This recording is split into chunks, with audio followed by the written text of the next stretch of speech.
श्री कृष्ण कहते हैं, दर्शकों, इन 7 लक्षणों वाली स्त्रियों से घर नहीं बल्कि स्वर्ग हो जाता है। इसी प्रकार आज की इस कहानी में हम यही बताएंगे। अगर हो सके तो आज की इस ज्ञानवर्धक और प्रेरणादायक कहानी को अपने मित्र बांधवों तक जरूर शेयर करें। कहानी का लाभ प्राप्त हो सके। अगर आप इस चैनल पर पहले बार आए ही तो चैनल को सब्सक्राइब जरूर कर दीजिएगा, साथ ही वीडियो को लाइक कर दीजिएगा। तो दर्शकों, चलिए बिना किसी देर की कहानी को शुरू करते हैं।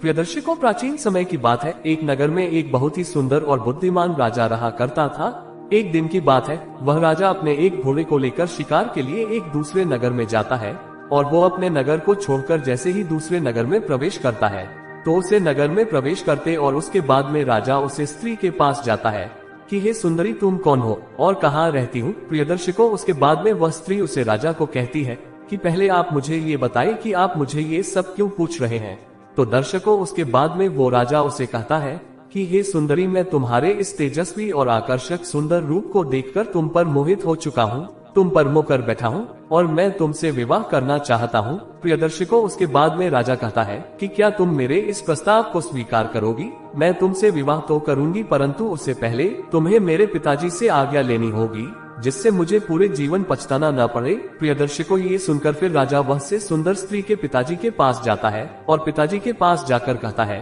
प्रिय दर्शकों, स्त्री के पिताजी थे, वे भी उसे नगर के राजा ही थे। उसके बाद में वो जो राजा था, वो राजा उसे स्त्री के पिता के पास जाता है और जाकर उसे कहता है कि हे महाराज, मैं इस नगर के पास वाले ही नगर से आया हूँ और मैं एक राजा हूँ और मैं जैसे ही अपने राज्य को पर कर आपके राज्य में प्रवेश किया तो मुझे आपकी यह सुंदर और आकर्षक पुत्री दिखाई दी, स्त्री बनाना चाहता हूँ। प्रिय दर्शकों को उसके बाद में राजा बहुत सोच विचार करता है और सोच विचार करने के बाद में उसे स्त्री का पिता राजा को इजाजत दे देता है और हाँ कर देता है। उसके बाद में उसे स्त्री का पिता अपनी पुत्री और उसे राजा का विवाह करवा देता है। प्रिय दर्शन, उसके बाद में अपनी सुंदर पत्नी को लेकर वह राजा अपने नगर आता है, अपने राज्य आता है और राज्य आते ही वह बड़ा ही खुश होता है, क्योंकि उसकी जैसी सुंदर और दिखने में आकर्षक स्त्री उसे पूरे राज्य में कोई नहीं आपको माना करता था। और इस तरह कुछ वर्ष बीत जाते हैं। उसके बाद में एक दिन की बात है, जब वह राजा फिर से जंगल में शिकार करने एक सैनिक को साथ लेकर जाता है और जैसे ही जंगल में पहुंचता है तो वह राजा एक हिरण को शिकार कर लेता है और जैसे ही हिरण का शिकार करता है और हिरण के शरीर से लोटे हुए खून बहते हुए जाते उन खनन को देखकर अपने माँ में ही सोने लगता है कि मैं अपनी पत्नी से बहुत प्रेम करता हूँ, परंतु आज मैं अपनी पत्नी से ही कुछ परीक्षा लूंगा और ये देखूंगा कि जितना प्रेम मैं अपनी पत्नी से करता हूँ, क्या उतना ही प्रेम मेरी पत्नी मुझे करती है, मेरी रानी मुझे करती है कि है। सैनिक, मैं तुम्हें उतार कर और इस हिरण के खून में शांत कर देता हूँ और इन कपड़ों को तुम लेकर जो और जाकर रानी से कहो कि रानी साहिब, महाराज जी को एक शेर ने मार दिया है, उनका वध कर दिया है। अगर उसके बाद भी रानी साहिब इस बात को ऐसे विकार कर दे तो तुम मेरे इन खून में संडे कपड़ों को दिखा देना और मैं ये परीक्षा लेना चाहता हूँ कि आखिर रानी मुझे कितना प्रेम करती है कि नहीं। महाराज, आखिर मेरा इतना दुशास नहीं रानी साहिब से जाकर इतना बड़ा झूठ बोल सुकून। उसके बाद में वह राजा सैनिक से कहता है कि पहले तुम मुझे ये बताओ कि तुम राजा की मानेगी या फिर रानी की। बड़ा ही विचार में पड़ जाता है और राजा की बात को मानकर उन कपड़ों को अपने पीछे छुपाकर और रोटा रोटा महल की तरफ चले जाता है और महल की तरफ जाकर रानी से कहता है, रोटी हुए कहता है कि है रानी साहिब, अभी अभी कुछ ही क्षण पहले जब मैं और महाराज यहाँ से शिकार करने के लिए गए थे और जैसे ही जंगल में पहुँचे तो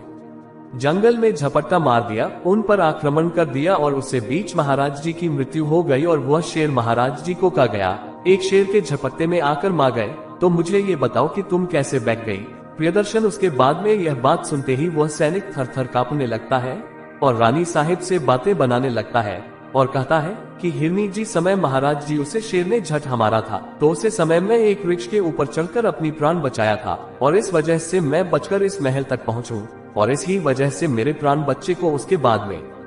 रानी साहिब इस बात को मानने के लिए बिल्कुल इनकार कर देती है और जो सिपाही था वह सिपाही अपनी रानी साहिब को राजा के बता देता है। और रानी साहिब, अगर आप मेरी बात पर विश्वास नहीं करती हो तो आप स्वयं महाराज है और आपको शर्म ही विश्वास हो। जैसे ही रानी ने महाराज के समय उसे कपड़ों को देखा तो रानी एकदम से झटका का गई, मौत में मार गई। जैसे ही रानी ने अपने पति के उन कपड़ों को देखा तो रानी को विश्वास हो गया। अपनी पत्नी की उससे मृत्यु को देखकर सोने लगता है कि मेरी पत्नी कितनी अच्छी थी और मुझे कितना प्रेम करती थी, क्योंकि मेरे केवल एक छोटे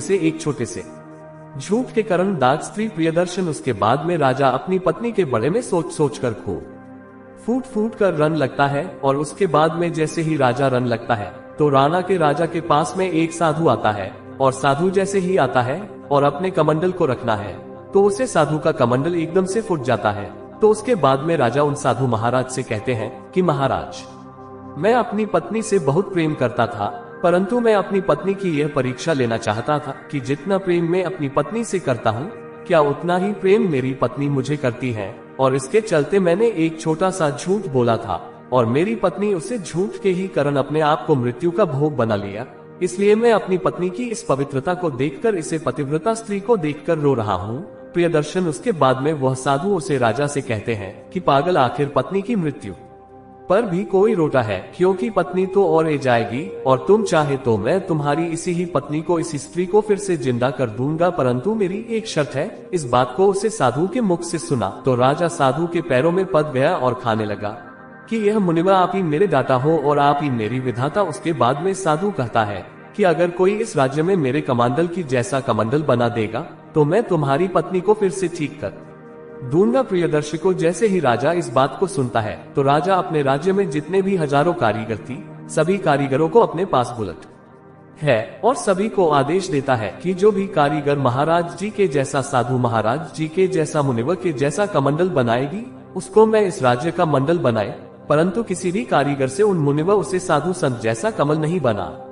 उसके बाद में ये देखकर साधु माना कर देता है और वो राजा साधु के पैरों में गिर जाता है और साधु महाराज से कहता है कि हे महाराज, पत्नी को फिर से जिंदा कर दीजिए, मैं आपका यह एहसान जिंदगी भर नहीं भूलूंगा। वह साधु उसकी पत्नी को फिर से जिंदा कर देता है और राजा अपनी पत्नी को फिर से जिंदा देखकर बड़ा ही प्रसन्न होता है, बड़ा ही खुश होता है। तो वे साधु महाराज जी एकदम से गायब हो जाते हैं। तो वह राजा इसे एक चमत्कार मानने लगा और उसके बाद में राजा अपनी पत्नी को जैसे ही महल में लेकर जाता है तो उसे दिन के बाद राजा अपनी पत्नी पर कई हजारों गुना ज्यादा भरोसा करने लगा और अपनी पत्नी से और भी पहले से ज्यादा विश्वास करने लगा, उससे प्रेम करने लगा। प्रिया अपनी समय को गुजरते लगा। उसके बाद में देखते ही देखते कुछ दिन बिताते रहे। राजा का छोटा भाई जिसका नाम विक्रम था, वह अपने बड़े भाई इस आदत को देखकर धीरे धीरे परेशान होने लगा और राजा को ये भी समझने लगा कि है बड़े भाई, आप मेरे बड़े भ्राता है और आप इस राज्य के राजा हैं। आपका कर्तव्य इस राज्य की रक्षा करना है,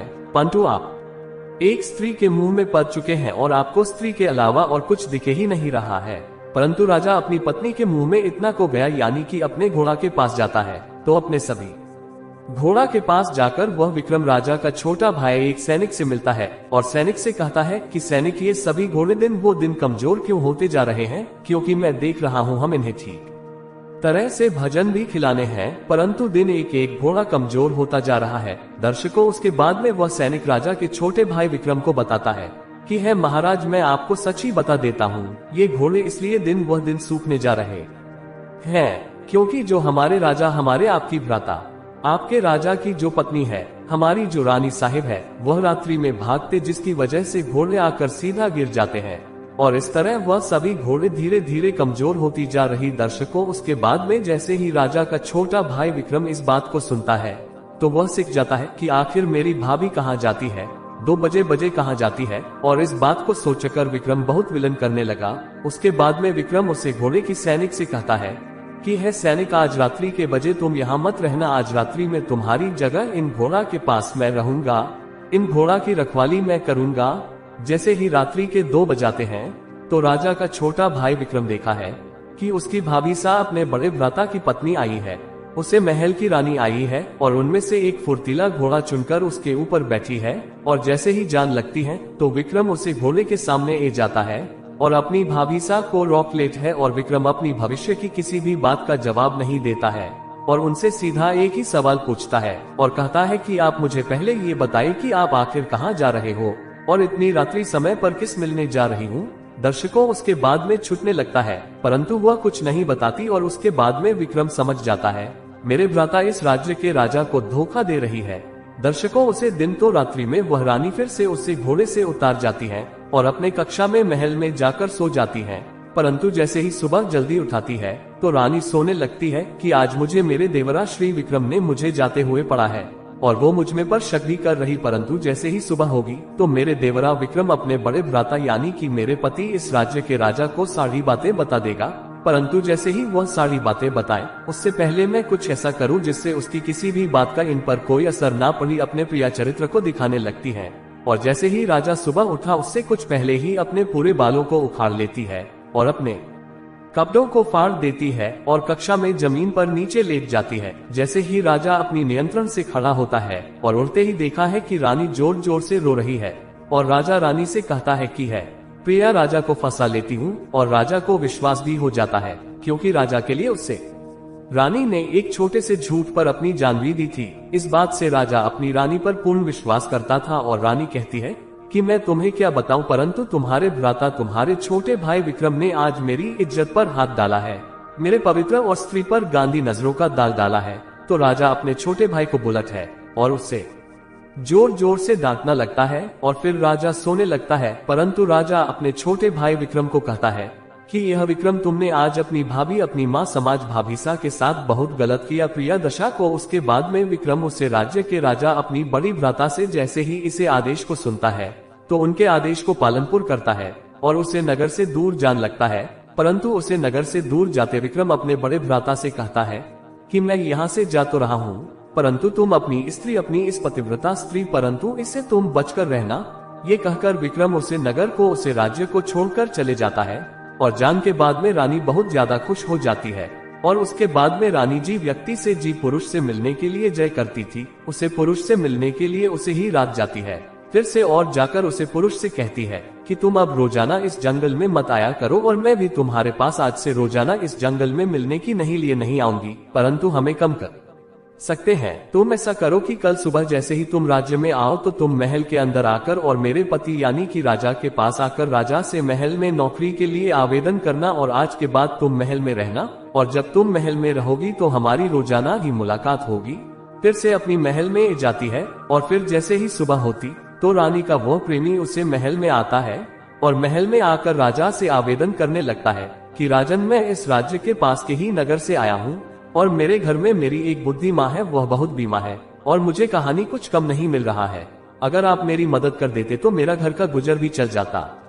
दर्शकों, उसके बाद में वह रानी वहीं पर बैठी बैठी अपने प्रेमी के मुख से इन बटन को सुन रही होती है और माँ बड़ी ही प्रश्न होने लगती है। उसके बाद में राजा उसकी हालात को, इस स्थिति को देखकर द्वारा उसे ही राजमहल में नौकरी करने लगता है। और जैसे ही रानी राजा से नजर छुपकर कुछ पाल के लिए दूर होती तो रानी अपने उसे प्रेमी अश्वसेन से मिल लेती और इस तरह कुछ दोनों तक चला रहा। अपनी पति उसे राज्य के राजा की आंखों में ठीक तरह थी और राजा को इस बात का बिल्कुल भी पता नहीं था, क्योंकि राजा अपनी उसे पतिव्रता स्त्री से बहुत प्रेम करता था। राजा अपनी पत्नी को बहुत ही पवित्र माना करता था,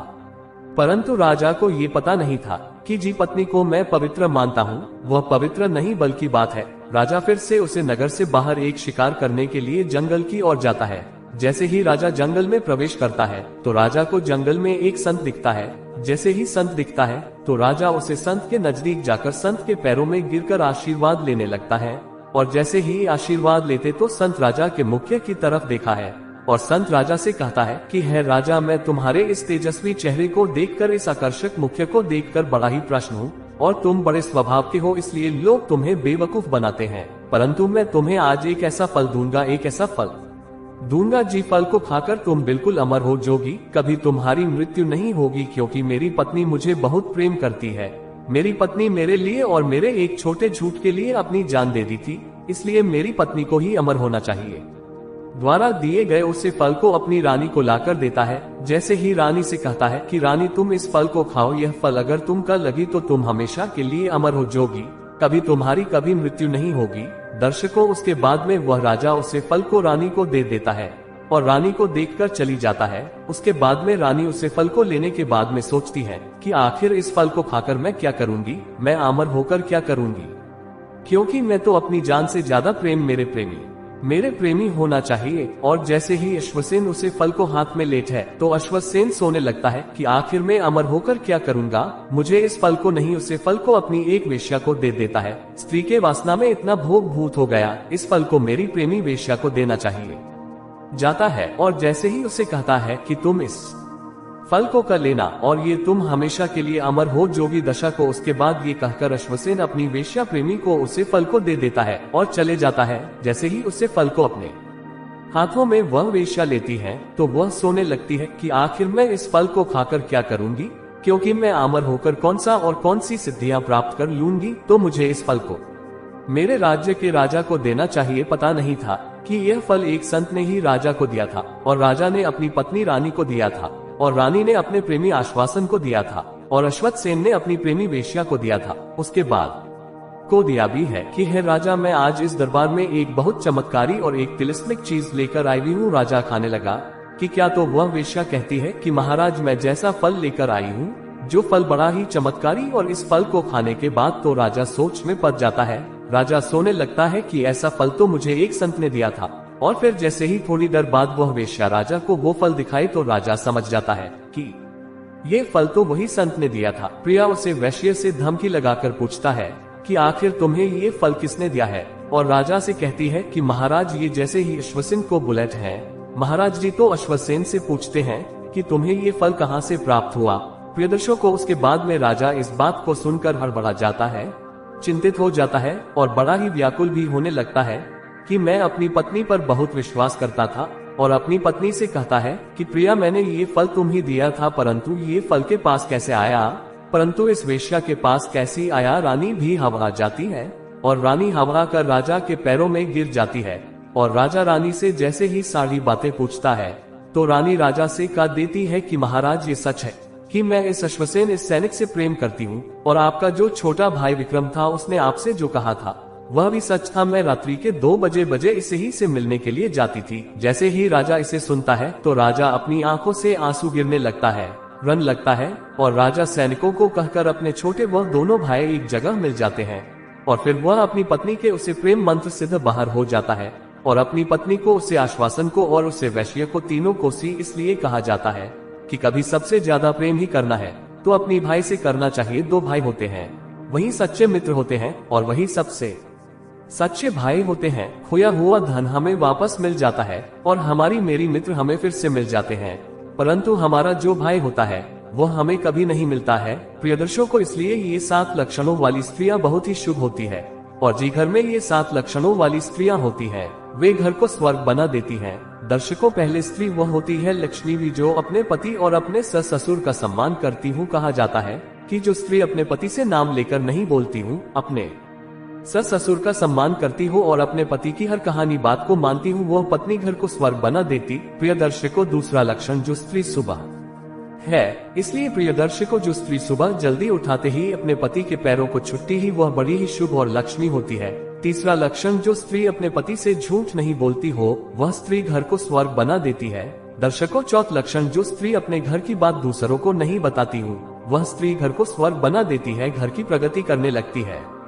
वह घर स्वर्ग बन जाता है, और अपने पति से घर के भीतर एक छत के भीतर लौट पल्लुओं शर्म से बात करती हो, वह स्त्री घर को स्वर्ग बना देती है और साथ वाला देती है। प्रिय दर्शकों, ऐसे में ये 7 लक्षणों वाली स्त्रियां घर को स्वर्ग बना देती हैं। तो उम्मीद करते हैं कि आप सभी को यह वीडियो पसंद आई होगी। अगर यह वीडियो आप सभी को पसंद आई हो तो वीडियो को लाइक और चैनल को सब्सक्राइब जरूर करें।